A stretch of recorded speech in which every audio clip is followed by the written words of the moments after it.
Hello, everybody, and welcome to the Horsehead Weekly, and this is the post-draft rankings. This is going to be a little bit of a different show because already had a bunch of trades and transactions and everything going on. So we're just going to be looking this week at what happened at the draft. So here's what we're going to be doing this week. We're going to recap the Travers. We're going to look at a round-by-round analysis of the first 5 rounds. Talk about some steals, a couple of reaches. We're going to tier the drafters, and then we're going to take a look at Nick's team. And so here we go. Here we have it. This is how it ended up working out. Mike came in first, James in second, Jess third, Tyler fourth, and they wanted one, two, three, four. As you can see, a lot of the people they wanted their team to start with one of those top four really great players, and not everyone can get those spots. So went to the top four horses. The only other person who ended up getting really lucky is Doug. He wanted sixth place, got sixth place, and I feel a little bit bad for Matt because he was like the one spot I don't want is eighth, and oh, there he sits. And this is it just reordered by the pick. So you have here. This is the final draft order. Got Mike, James, Jess, Tyler, then Mark, Doug, Dave, Matt M, and then Matt S, Mac, Gerald, and Nick at the very end. And this is what we have. This is our draft. So you're going to be looking at it, and we didn't even get a full round in before Jerry ended up swapping with Tyler, Julio Jones for Melvin Gordon, and a couple other picks along the way. But yeah, so this is an absolute mess. Looks nothing like the actual teams because we made a bunch of trades. So to try to decode this and see how everyone really did in the draft, let's get Gerald on the line. Gerald, are you there? I'm here. Gerald, awesome. So, how did you like the draft? How did you like the idea of having all these draft picks and everything like that being swapped around by people? It was fun. It definitely seemed as though it was a lot more fun for the people in the room being able to immediately get feedback on trades and stuff rather than the people online. But hopefully we can figure that out for next year if we keep it. We got some fantasy football to talk about. So let's start. Let's just jump right into it with round one. Now, from the way I look at it, it was pretty stock round one. I mean, there weren't any real crazy surprises. Those top four went one, two, three, four.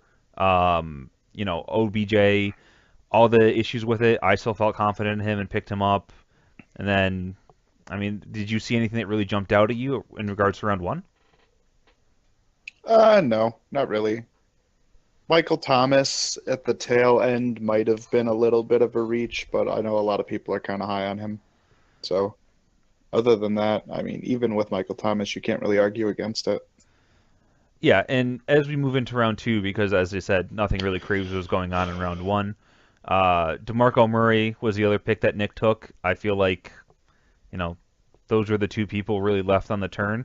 Besides your man, Jay Ajayi, who you ended up taking at 14th. Now, there are two people who I'm looking at here, and there's a little bit of red on the screen, which means that, in my opinion, they were a bit of a reach. We're looking at Zeke and Marshawn Lynch. I mean, Zeke, he might be out for 6 weeks, or he might go the Tom Brady route and, go to arbitration and fight it for a year and then not end up doing anything. So we got all that going on. And then with Lynch, took last year off, didn't really look great the year before that. I mean, but he's still beast mode. He's in Oakland. He's got the crowd behind him. Um, so how do you feel about those two running backs coming off the board? Uh, Zeke early in the second and Marshawn Lynch late in the second. So even with Zeke's impending doom, most people would still rank him in that second tier with Elliott, Gurley, Howard, uh, Fournette, and some of the other rookies that people wanna reach for. They're all about the same, and I can't really fault Malcolm for going up and trying to get him. A lot of people were saying wait till the end of the second or maybe even the early third, but it's only probably about a half a round difference. It's not a huge deal. Plus, if he serves 6 games at the beginning of the season and he comes back week 6, Malcolm is one of those people who moves his team around a lot anyway. So he could probably fill the holes, and then when Zeke would come back midway through the season, it would just make his team that much better. If he is held out, or if he plays for the first 10 games or so, and then the worst case scenario comes in, it sucks. But That's the risk you take with drafting essentially a top four guy or top six guy in the second round. For Lynch, I don't like Lynch. I wouldn't take him unless it was early fourth round, but I feel like I'm in the minority with that. I know a couple people feel the same way, but I feel like if you pulled the average 100 fantasy football players, most of them would probably take him late second, early third. I wouldn't, but I mean, we have it right here. The ADP is the 32nd pick. I mean, that's midway through the third round, and I have him ranked in my rankings all the way down in which is the end of the fourth. ADP? Uh, ADP of what? the average draft position for half point fantasy leagues. I think that basically wraps up round two. I didn't really see anything else that really jumped out at me. Did you see anything like really egregious or crazy jumping out? No, I mean, I think the best pick in the round is Mike's at the very end. Oh, definitely. But we can get to that a little later. Yeah. So that brings us to round three, and Mike kicked off with Demaryius Thomas being the 12th wide receiver taken off the board. And then, we have a little bit of red on here, but nothing too crazy as like in the last round, I thought. James taking Terrell Pryor is, I think, more of a preference thing. I'm a little bit lower on him. What are your feelings on Terrell Pryor for this year? He's a risk, high reward. I mean, Kirk Cousins is a better quarterback than anything Cleveland would be throwing at him. Um, Literally. he's he's one of those guys that, if the pieces align, he could be a top five wide receiver this year. But if stuff happens, it seems I hear new names about all the people in Washington who want to catch the football. There's a lot of guys that Kirk can be thrown for. Your worst case scenario, even if Kurt does well, he turns into a Drew Brees and he doesn't have even a top 10 wide receiver on his team. But yeah, so that could be a bit of a sticky issue. And then the other thing is T.Y. Hilton. I think this is one of those things where T.Y. is definitely a round two talent, but with Luck possibly being out for a while, you don't really know what's going to happen. So, and a funny thing about in this round we actually made a trade, Jerry, if you remember. You traded Yes. up to take DeAndre Hopkins, and I said to myself, in my infinite wisdom, there are only There are six players between me and the end of a tier, and those six players were Hopkins, Brady, Hilton, McCaffrey, Miller, and Crow. And as long as I can get past those, as long as I can survive those players, and literally anyone takes anyone not in that tier in the next couple picks, I will be golden. And then they all went off the board. So I ended up just saying, well, at this point, I'm not really a huge fan of the value I'm getting, and I took Travis Kelce. That makes sense. I traded up. I wanted to gamble on Hopkins because I think he's going to do better than the rest of the people in that tier. I actually have Hopkins rated a little higher than the rest of the people you mentioned. So Hmm. when your pick came up, he was the only one on my board that had a nice little green target uh, mark next to it on my spreadsheet. That being said, I'm kind of interested. It seems as though the top quarterbacks went pretty early this year. I mean, I would never take Tom Brady in the third round, but I have a huge bias towards quarterbacks anywhere in the draft. Hmm. I'm interested to hear that you also had Tom Brady ranked relatively high. I Yeah. also hate him, so Well, I also hate him as a Miami fan, but the way I looked at it was there's only really three quarterbacks this year that are in their own tier, and that's Rodgers, Brady, and Breeze. Those are the three that you can basically be like, yeah, no, these are the people that if you get them, you're set, you lock them in, they're done for the season. And I thought, yeah, Rodgers and Brady definitely are third round values, and Breeze is definitely a fourth round value. I was, ready, locked in, ready to go on them, and then, they both went off the board. I tend I tend to take quarterbacks a little bit higher than other people in the league, especially those higher end ones, just because I feel like they give you such a gap between where you are and your competition is that it can account for 3 or 4 points in a week, and that adds up. So that's why I was really targeting Brady this high. Well, you accomplished the same thing with the Kelsey trade. Tight end is super duper thin this year, so Yeah, I think there's only what like five probably you're comfortable with taking and being like I'm not streaming this year. And of those, maybe three of them are going to end up being like actual powerhouses. hmm. So yeah, I'm happy with the Kelsey trade. I did basically the same thing with that. That's a good point. So moving on to round four, we start off with Kareem Hunt, who Who knows? we know. I don't think anyone knows what's happening here. I mean, that was just kind of crazy. Who did you end up taking? Did you even have a pick in this round?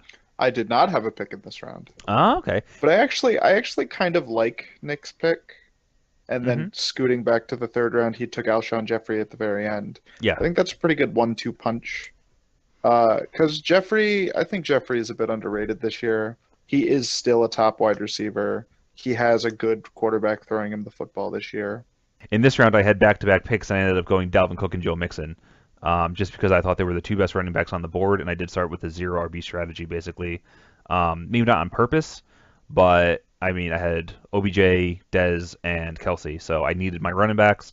So I took two high upside players to just hoping that one of them would break out early, and I could just kind of ride that out. But and now we're on to round five, because let's keep this thing rolling a little bit. And Bilal Powell is somebody who you have strong feelings about, if I remember correctly. It kind of sucks because Bilal Powell is one of those guys who has a bunch of talent. He could do a lot of good things, but he has this old decrepit man behind him who's going to leech a whole bunch of his tackle or the carries, and on passing downs, they're probably going to try to get Forte to work in there. And it kind of sucks because I think like if the Jets came out and said Bilal Powell is our every down back, he could theoretically be a number one RB this year. But the Jets are bad, the coaching's bad. I don't I don't think Bilal is going to have that good of a year. Probably a round five grade year, so it's a decent pick overall. Yeah, I had him late round five, early round six, and that's because the way I looked at him is he's going to be like Blake Bortles, but in running back form from 2 years ago, where they're just going to get a ton of garbage time. They're going to sit Forte because he's old and rusty, and he's not going. They don't want to use him up any more than they need to, and they're just going to be like, all right, we'll just send Bilal out, and he'll get the ball thrown to him in check downs because our line's terrible and everything's terrible, and he'll just rack up some points late in the games, getting some garbage time touchdowns and whatnot. And speaking of Blake Bortles, also in this round, there was Allen Robinson, who I felt went pretty late. Nope, No? You're not on the Allen Robinson train? I'm not on the Allen Robinson train this year. I don't know, man. It took until the middle of the last week of preseason for the Jaguars to announce that their starting quarterback was actually going to be their starting quarterback. I think they have a lot of problems at line. I think Allen Robinson showed last year that he has a kryptonite in. If he gets any sort of rough coverage, it seems he has a really hard time breaking out and finishing his route. I think a lot of teams figured that out last year and started roughing him up close to the line. So let's move on to some of my favorite picks. Jerry and I both put down five of our favorite picks, and I'm just going to start off with saying Mark Ingram to Jerry. I thought that was a really good pick. I know it was, I think it was late in the fifth round, and I just felt it was just the right time to take him, and he really complemented the rest of your team well. And I think he's a potentially fourth round talent, RB1 type thing, but he kind of has the issue of having this old man just kind of like vampiring off some of his essence with Adrian Peterson behind him. Yeah, he's kind of in the same situation as Powell, but he's on a better team. Um, I actually can't say that I liked that pick as much as you do, I guess, but Hmm. I almost considered taking Amir Abdullah there, but I figured since Nick was hammered at a party and a lot of people were lower on Amir, I have Amir ranked higher than Ingram. I Hmm. figured I could let him slide and hopefully no one would trade up and try to jump me. And it And worked it out. worked. Yeah. My next favorite pick was Tyreek Hill at 62nd. I thought that that was just a good place to take him because now we have the scoring for return points, and I feel like he's like an early fifth round talent because PPR and all that, and he's really the guy in Kansas City right now. Moving on, we have in the third round, this is somebody who I know you also like, Tyrell Williams to Tyler at 117th. Yeah, I mean that's one of those guys that you take a flyer on later, with the upside of he might be the number one target in LA. Like he's a good wide receiver. He could be seeing the ball out this year. I don't know. Kind of biting myself for not taking him later or earlier. Speaking of people going late, John Brown, I took him at 173rd, and I was super happy about this because I figured he has wide receiver 3, wide receiver 2, maybe even upside. He plays on an offense that's going to be throwing the ball a lot, and it's got, DJ in the backfield, so they're going to be doing a lot of stuff there that's going to, draw some coverage away from him. They got Larry Fitzgerald and everything. I felt like he was going to be great, and then you gave me a snippet of information earlier. I was reading an article, I believe on SB Nation, so take this with a grain of salt, but a bunch of Cardinals officials are saying that John Brown might be looking at retirement before the season even gets away. Well, if that's the case, I took him with my actual last pick for somebody who wasn't one of the two IDPs that I took in the last round. So, I could have taken anyone there. I could have taken, Tim Tebow there, and I probably wouldn't have cared that much. And then my favorite pick of it so far of this time is Jordan Matthews.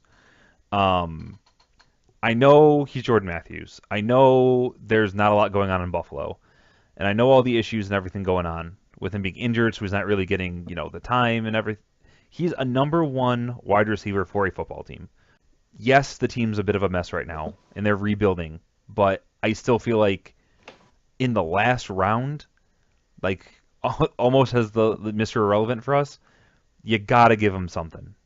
Like you said, he's the number one wide receiver for a football team. We'll see how it works out.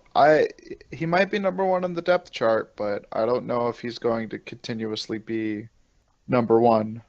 We'll see. I mean, if I recall, he like hurt himself. Day he got to Bill's practice or something, right? Yeah, he had a He like sternum slipped a injury or disc or something. something. Oh yeah, he hurt his sternum. So now let's move on to your favorite picks, and with number 5, as you alluded to earlier, Doug Baldwin at 24th to Mike. Yeah, I think Doug Baldwin deserves to be in that second tier of wide receivers. He proved last year that he's a legitimate fantasy threat, and the team is definitely building up to have a better offense this year than they did last year. If Doug Baldwin meets the expectations he has of being with that second tier, he was picked over a half a round too late. And though that might not sound like a lot, in the second round, that's a lot. If he meets his expectations, he could be a legitimate top 10 wide receiver this year. And Yeah, and I definitely feel like that offense is going to be better this year with Russell Wilson being healthy. I mean, I picked him up last year in the draft. I picked him up this year in the draft. I clearly like his talent. And I suffered through it last year with him being hurt, but I feel like this year with him being healthy and their offense having, another year to kind of grow with themselves, I think this is just going to be a great year for Doug Baldwin, and I definitely think he can be just outside of those top 3 that everyone is just in love with every year. So now number 4, you liked J.J. Watt to Malcolm at yep, 82nd. That was what that's late 7th. yep, that was late seventh round. The pick directly in front of me, Hmm. which is why this pick is a little bit polarizing for me. Malcolm said it best at the draft. He was like, I literally don't like anyone else on the board, so I'm just going to take J.J. Watt. That's exactly how I felt, and I thought it was going to be great. I was going to get the most, probably the biggest gap between a number one and the rest of the field as a healthy Gronk is. J.J. Watt, just when he is healthy, the last time being, 2 years ago, I think, Hmm. he absolutely blew the position away fantasy wise. I really felt that after Malcolm picked him, and I stared at a board for about 3.5 minutes, not knowing what the hell I was going to do. So yeah, that's definitely one of the best picks of the draft, in my opinion. So number 3, you have Kirk Cousins at 95th to James. Yeah, I think Kurt was the last QB on the board in that, one of the ones that could be a legitimate starter throughout the year. he went after a few people that I probably would have taken him before. And this was the perfect instance of just wait on the QB. There will be someone there when you get a pick later. James capitalized on that. Simple as that. Number 2, you have Pierre Garçon to yourself at 110. Yeah. So Pierre is one of those guys that he's not super flashy. He's not going to give you a 200-yard, 2-touchdown game. But here's a little fun fact for you. After the bye week in round 9 last year, the last 7 games, Pierre Garçon only had 1 game where he scored less than 10 fantasy points in .5 PPR scoring. Wow. I think that's great at 110th. You don't find many of those guys like that, except for one who I did not realize was still on the board, and his name is Tyrell Williams. He is my number 1 steal of the draft, and I think when he starts putting up actual wide receiver 2 numbers, we're all going to be looking back and wondering why the hell we let it drop till the end of the 10th round. So let's look at a couple of other little interesting tidbits that I found in the draft. Quarterbacks, we alluded to it earlier. There's those, I really like those top 3, and then everyone else I kind of was willing to wait on.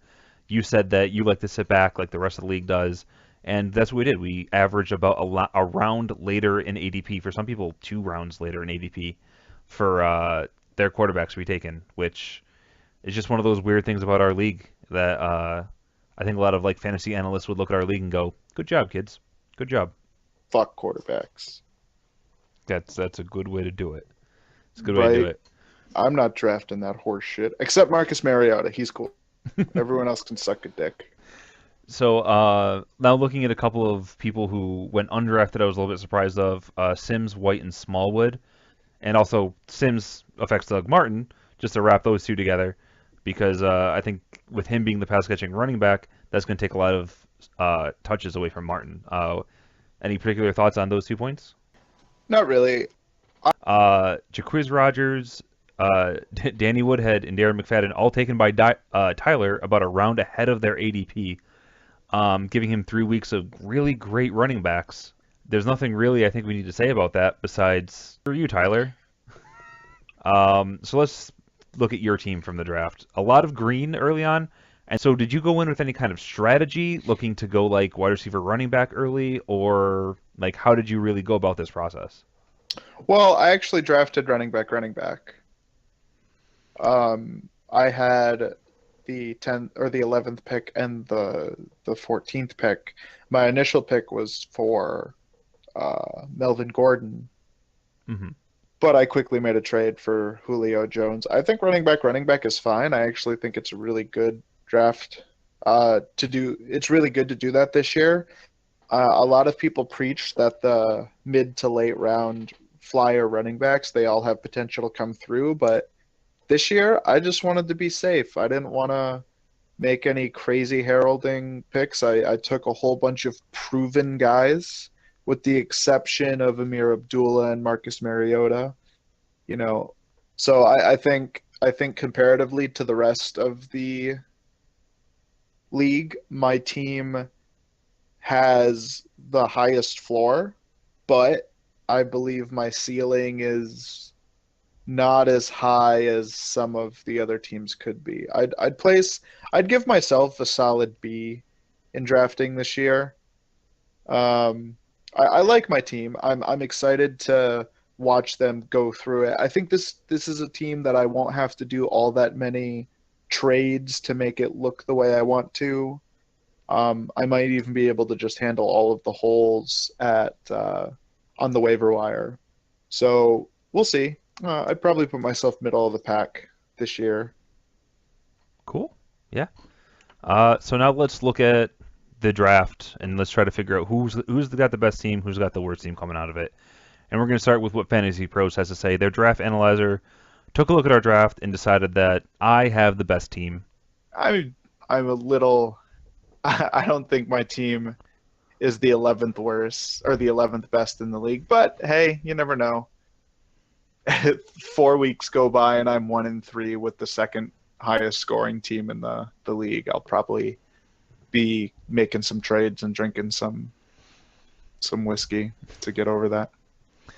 Well, not a bad way to spend your Sundays. Um, so let's look at how I put the tiers together. Now we're gonna disagree on some of these teams and stuff like that, and we have the ability to jump into a team and see how they're doing. But I mean, these are the tiers. I made three of them up: the top tier, the bottom tier, and then most of the people stuck in the middle, based on my ultimate ranking of players, which is clearly unbiased with facts to support everything. I absolutely promise you, this is 100% fact based, no malarkey here. And full power rankings will be out next week with your 1 through 12 and cool name tiers and all of that. But for right now, I figured that's not a lot of use because we're just going to end up not caring because teams are already so different. So let's get started looking at the people who I call the reachers, the people who didn't have that great of a team. I thought James had the worst team, and his brother, wasn't that far behind him. When you look at my rankings, they only had one real value pick, which was Adam Thielen, late by Matt. And it's just like it just looks bloody, their sheets. Did you get a chance to look at these teams and how they felt and how you feel about them? Yeah, I mean, James had one of my favorites in the draft, Kirk Cousins. Also, looking at their teams now, or at least the way that they were drafted, I kind of like Mac's team. It's definitely running back heavy, but I think this year that's not a bad thing.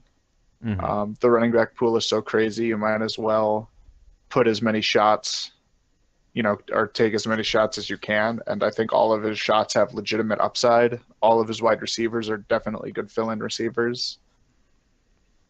James's team, he has Le'Veon Bell. Now, for the people who drafted well, they're not like these top tier crazy good teams, but they didn't draft poorly either. They have some real solid teams. We're looking at Matt M, Malcolm, Dave, Tyler, Doug, and Nick. Any particular team that you have a feeling about here? For Tyler's team, Tyler reached relatively early, in my opinion, with the Lynch and Brady picks. Mm-hmm. But he filled in the rest of his team with solid options with good upside.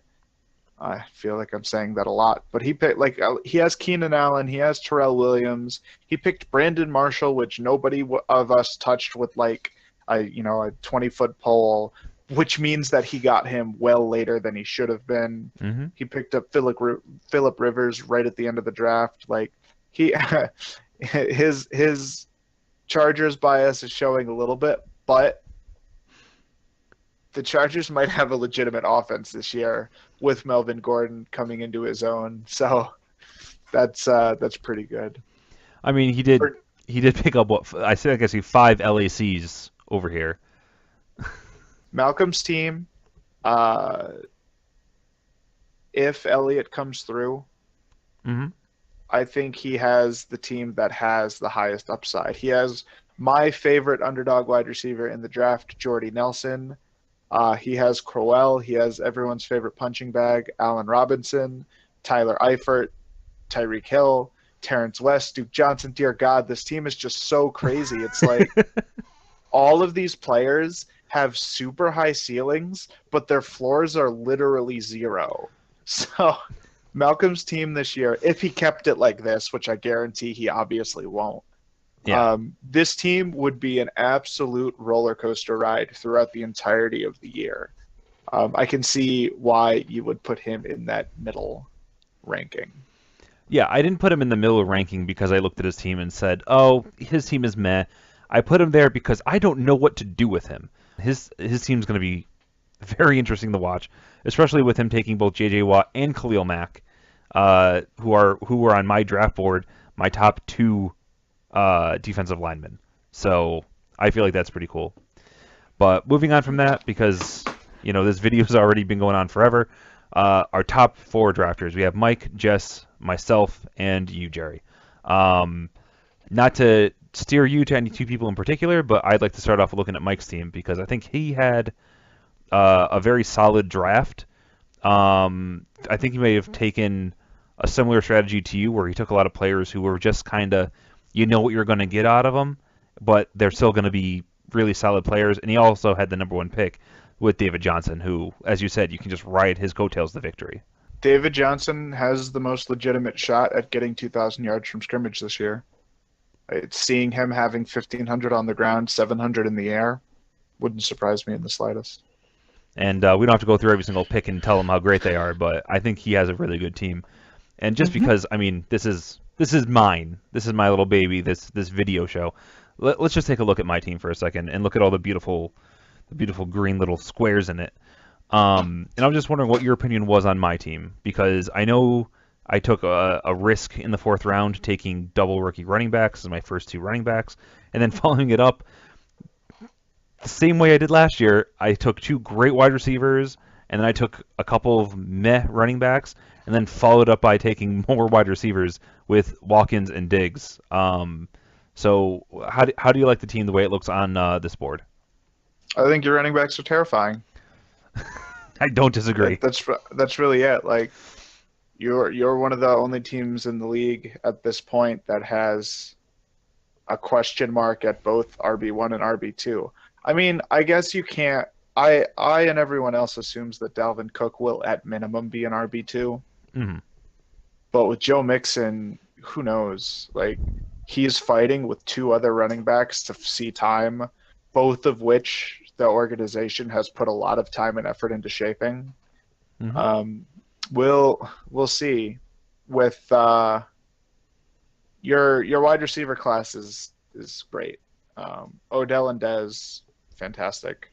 Sammy Watkins, Stephon Diggs, both guys that could blow up in the flex. And then the rest of your team is fine, but the running backs kind of scare me a little bit. Yeah, I don't disagree, but we'll see what happens. I believe that's it for us, because I think, I'm bringing on Nick next. So thank you very much, Jerry, for being here, and I appreciate you spending the time, almost an hour of it. So this can be a little bit of a longer video, but again, thanks, man. Thanks for coming out. Yep, no problem. All right, so let's get Nick on the phone. Hello, Nick. How you doing today? Pretty good. Yourself? I'm doing pretty good. Sitting here making a little a hybrid podcast video series for you guys. And I just wanted to bring you on early on in the year and just kind of pick your brain a little bit, because I thought your draft was a little bit interesting. Some some people I really didn't like you taking, some people you liked I took. So so let's get started with your team in general. How do you really feel about how your draft went? Well, right now my team's a little bit different than the team I drafted. So the draft itself, I thought it went pretty well, considering I didn't even have a draft board, so I really wasn't too prepared, to be honest with you. Mm-hmm. But a lot of my fantasy play just goes off feel. I know teams, I know systems, and like players I know. So I'll just try to think of like for Hunt, for example. Mm-hmm. I thought, based on Andy Reid usually has a good number 1 running back, gets a lot of fantasy points. I mean, go back to Philadelphia, you got McCoy. Kansas City does that too. So I think, I knew Spencer Ware was out, and I went for Hunt. Yeah, that's a really good point. He does have a system that tends to really feature running backs. I mean, like you said, you had McCoy for years, you had Charles for years, and those guys were both number 1 running backs. Last year, Spencer Ware, even though he's not, like a tippy top physical talent, he still, I think, pulled down 15th or something in our league for scoring. So yeah, I think if you can get somebody who's gonna, be like the 15th best running back, you definitely took Hunt at a good time. And I also knew that I wouldn't be getting another pick for a while because I was the last pick. So I figured getting him then. I mean, there was other guys on the board that I could have probably taken, but I think it was a good pick. I'm probably going to hold on to him for a while, considering I probably did draft him a little bit higher than I should have. So might as well hold on to him. Yeah, why not? Hold on to him and see how he goes. I mean, you are known around the league as Trade Nick because of how much you love wheeling and dealing, and it feels like you don't really fall in love with a player as much as you fell in love with winning. So, so yeah, I just thought that, could you give us a little bit of information on how you go about trying to come up with trades and stuff like that? Because you seem to be one of the more active people doing that. Like, how do you like when you sit down and you're like, you just sit down and say, I want to make a trade, and you Mhm. just like look at rosters and try to find somebody you like, or like how do Yeah, you go about it? yeah, kind of like that, honestly. Like a lot of the times, what I'll do is if I'm bored, just scrolling through or whatever, I'll look up like a player that comes to my head. Like I'll usually be looking through my team first, and then while I'm looking through my team, um, I'll see like a spot where there might be a weakness or something like that, and I'll think of like a player or something that just comes to mind. I'll go check him out, maybe look through his points, and then if I find someone I like, I might go to that person's team. And then usually what I try to do is rather than seeing if that team fits in a trade, I'll make it try to fit as best as I can and then send an offer. So, depending on like the team and how well they fit, I might be sending like a 4-for-4 trade. I might be giving up like a bunch of my guys to get, and then like from that point, I'll find maybe other players on another person's team that I like rather than really like building around that single player. So that's why it always ends up being like multiple player trades and stuff like that. Huh, that's really cool that you do it like that. You really just try to sit down and you look at your team and you say, oh, well, I need a better running back too. So you'll go looking at other Hmm. people's teams trying to find something that you can trade. Do you try to look for Yeah. like value players, like players that you're like, oh, I know this guy's going to go off soon, or do you tend to just kind of take, oh, I know that this guy's got a weakness here. How do you kind of pick out your target? Um, I think the best way I would do it is, yeah, you're right. Like, first of all, I'm known for valuing my players pretty highly. Hmm. So regardless of if maybe I necessarily thought they were great when I didn't have them, or thought they were great before, like whenever I'm trading, I typically like talk myself into them basically, and I really do believe a lot of the things I say. I mean, Hmm. some of them are probably a little bit out there, like Kareem Hunt, I think could be a top 10 back this year. I think that could happen. But like, I might even say that in a negotiation, but like, I really do think it could happen. But like by negotiating, I almost like talk myself into these players even more, and it almost like makes it more of like I feel like it talks on my players, but it's also like something that I believe, and I start to like my players a little bit more. So then then I start looking at other things. I don't know. It's it's fun though because then you're playing. It really is a weekly game. Like players can go down at any point. No one's safe. If I take Le'Veon Bell with first overall pick, he might tear his ACL in week 2. James, um, but that might happen, but it might not. He might be the number 1 overall player. So like I mean, Kareem Hunt could finish top or higher than Le'Veon Bell. So like, you never know what's going to happen. So I like to switch things up and give myself good chances by getting different guys in there every week. Typically, not all the time, but So this year we brought in Dave and Doug, who are two players coming from other leagues. And hmm from my observations in other leagues, they tend not to be as active with trading. And we hmm definitely have some people like yourself and Malcolm. You guys love making hmm trades and deals and stuff like that. hmm Do you have any advice for them on how to like really handle this environment? I have a lot of friends like that too that are in leagues where trades don't really happen as much and stuff like that. And I always just tell them to just like keep an open mind because sometimes getting stuck to your players isn't the best way to play. But then again, I mean, it works for some people. And if you really believe in your ability to pick players out from the beginning that are going to do well the entire year, then you should do that. But usually there's a lot of things that happen during the course of the season. And if you can unload some players and, maybe up value by doing that, or like, finding someone that might be doing better than you think they're going to do the rest of the year, and you might want to unload them. If you think it's going to happen, then you probably have a better inclination of how the season is going to go forward as the season goes on. So that's how I look at it. Awesome. Well, I mean, thank you very much for coming on. I'm Hmm. sure that everyone's gonna love getting a little bit of information inside of your head and how you feel about fantasy football. And thank you Hmm. for being my first, quick little interview soundbite at the end of the my video. Yep. Thanks for having me, and I hope to come back sometime this season. Yeah. Just keep doing what you're doing, man. right. Maybe I'll have you on for some trade analysis at some point. All right. All right, see you, Sounds man. good. See ya. So that's it for this week. I'm going to do my first real power rankings of the season next week, and that's going to be pretty hype. I'm also going to announce what the first game of the week is, where I'm going to go a little bit in depth on two teams and see how they're looking up against each other. And we're also going to have a look at what transactions have taken the teams from after the draft to where they are now. So thank you guys very much for watching, and I'll be seeing you guys next week. Bye.